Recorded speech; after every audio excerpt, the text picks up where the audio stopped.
জাতীয় মসজিদে জাতীয় কোনো ইস্যু নিয়ে কেউ আসে না। জাতীয় মসজিদ, কিন্তু জাতীয় কোনো ইস্যু নিয়ে এখানে কোরআন সুন্নাহর আলোকে, শরীয়তের আলোকে এই বিষয়ে আমাদেরকে গাইড দেন, এই কথা বলার জন্য এখানে কেউ আসে না। আসে শুধু পানি পড়ার জন্য, আসে হুজুর দোয়া রাখেন, দোয়া করেন, এই কথার জন্য। এই কথার জন্য আসে না যে জাতিসংঘের দপ্তর ঢাকাতে তাদের অফিস করার জন্য, দপ্তর করার জন্য কথা উঠছে, এটা কি আমাদের জন্য ঠিক হবে? হুজুর কোরআন সুন্নাহর আলোকে একটু বলেন। এটা লালবাগ শাহী মসজিদের খতিবের কাছেও যায় নাই, চকবাজার শাহী মসজিদের খতিবের কাছেও যায় নাই, আন্দরকিল্লার খতিবের কাছেও যায় নাই, বয়তুল মোকাররম জাতীয় মসজিদের খতিবের কাছেও আসে নাই। কেন? আল্লাহ ইমাম এবং খতিবকে কেন ইমাম বানিয়েছেন এটা তারা জানেই না, বুঝেই না। একটা ধর্ম মন্ত্রণালয় আছে, ধর্ম মন্ত্রণালয়ের মধ্যে একজন আলেমকে বসানো হয়েছে, মাশাআল্লাহ, খুশির বিষয়, বিজ্ঞ আলেম, কোরআন সুন্নাহর আলেম।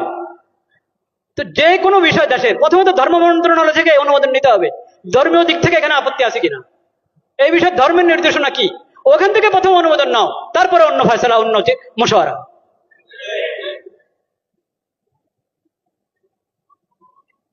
লজ্জা মরে যাওয়া উচিত বাংলাদেশিদের, যে তাদের কাছে কোরআন হাদিস থাকতে, নবীজির সিরত থাকতে, তাদেরকে মানবতা শিখাতে আসতে পশ্চিম দেশ থেকে। লজ্জা মরে যাওয়া উচিত।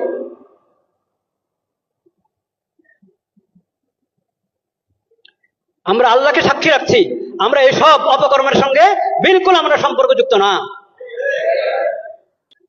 আল্লাহ সাক্ষী, আমরা এই ধরনের সমস্ত কর্মকাণ্ড থেকে সম্পর্কহীন। কাকে এখানে পাঠাবে জাতিসংঘের পক্ষ থেকে? আবাসিক সমন্বয়কারী। ওই আবাসিক সমন্বয়কারী কি জানেন? সমকামী। বলেন নাউজুবিল্লাহ। এখন ওখান থেকে প্রস্তাব পাঠানো হয়েছে, এখান থেকে হ্যাঁ বলতে আর কতক্ষণ লাগবে আল্লাহ জানেন।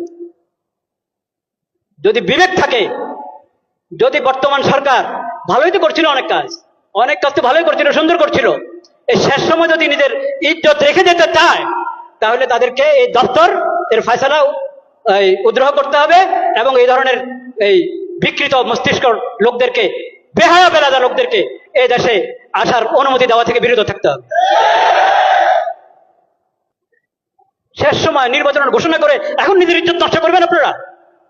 এইসব হারাম কাজ অন্তর্বর্তীকালীন সরকার করক তাও হারাম, নির্বাচিত সরকার করক তাও হারাম,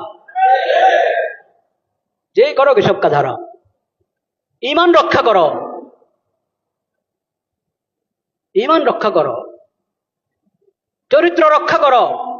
ঈমান বিনষ্টকারী, চরিত্র বিনষ্টকারী, আখলাক বিনষ্টকারী কোনো কিছুর অনুমোদন এই দেশে চলতে পারে না।